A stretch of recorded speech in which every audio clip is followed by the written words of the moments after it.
দেখ আমি একটা বোর্ডের উপর অঙ্ক নিয়েছি, সেটা পুরুকোণের অনুপাত ক্লাস 10-এর পুরুকোণের অনুপাতের যে চ্যাপ্টারটা রয়েছে সেই চ্যাপ্টারে একটা অঙ্ক, তবে খুবই গুরুত্বপূর্ণ একটা অঙ্ক।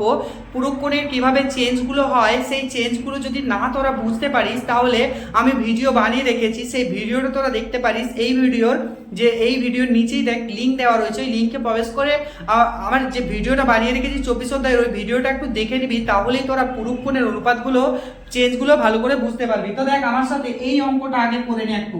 এখানে sec square 12 degree minus 1/tan square 78 degree সমান 1 দেওয়া রয়েছে। হ্যাঁ, তাহলে এটাকে আমাকে কি করতে হবে? প্রমাণ করতে হবে, মানে দেখাও যে প্রুফ দ্যাট, তাই তো? প্রুফ দ্যাট মানে কি এখানে প্রমাণ করতে হবে এটাকে। তাহলে আমি একটু বাম পক্ষটা ধরে নিচ্ছি, তোরা জানিস এক পক্ষ থেকে এক পক্ষই প্রমাণ হবে। হ্যাঁ, এই পক্ষটাকে 1 দেখিয়ে দিতে পারলেই হয়ে যাবে। হ্যাঁ, তাহলে sec স্কয়ার 12 ডিগ্রি মাইনাস 1 এটাকে পুরো করে চেঞ্জ কর, tan স্কয়ার এটা 90 ডিগ্রি। আচ্ছা বল দিগনি 78 ডিগ্রির পুরোকোণ কত? 78 ডিগ্রির পুরোকোণ হচ্ছে 12 ডিগ্রি। তাহলে 12 ডিগ্রি আমরা লিখে রাখলাম। তাহলে এখানে sec স্কয়ার 12 ডিগ্রি, এটা কি চেঞ্জ হয় বল? এটা কট হয়ে যায়, ট্যানটা কি হয়ে যায়? পুরোকোণে চেঞ্জ হয়ে কট স্কয়ার হয়ে যায়, কট স্কয়ার 12 ডিগ্রি। তাহলে এখন আমাকে বল দেখি, আচ্ছা সমান হবে এগুলো। হ্যাঁ, এগুলো সমান হবে যেহেতু আমি একটা পক্ষ নিয়ে করেছি। তাহলে এখানে sec স্কয়ার 12 ডিগ্রি, এটাকে উল্টিয়ে দিলে কি হয়ে যায়? tan square 12 degree. তাহলে এখন হলো না বল? এটা 1 হলো না? এই যে এই আবেদের সমীকরণটা রয়েছে সেখানে tan এর মধ্যে, হ্যাঁ সেটা তো 1, তাহলে এটাই তো ডান পক্ষ।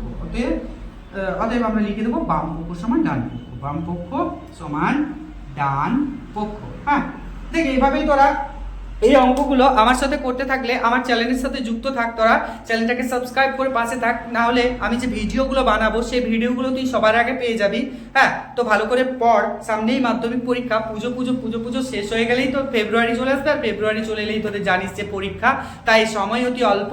তোরা যে রিভিশন কর, হ্যাঁ পুরোনো চ্যাপ্টারগুলো যেগুলো হয়ে গেছে প্রথম দিকের চ্যাপ্টারগুলো রিভিশন কর, ভালো করে প্র্যাকটিস কর, প্রশ্নবিচিত্রার অঙ্কগুলো কর। হ্যাঁ, তো দেখ আমি অবশ্যই টেস্ট পেপারের অঙ্ক করাবো বা প্রশ্নবিচিত্রার অঙ্ক করাবো, তোদের বিগত বছর কিরকম কি অঙ্ক এসেছে সে সব অঙ্ক নিয়ে আমি আলোচনা করব। তোরা চ্যালেঞ্জটার সাথে যুক্ত থাক সাবস্ক্রাইব করে, স্টাডি উইথ প্রসেনজিৎ এই চ্যালেঞ্জটা সাবস্ক্রাইব করে রাখ। হ্যাঁ।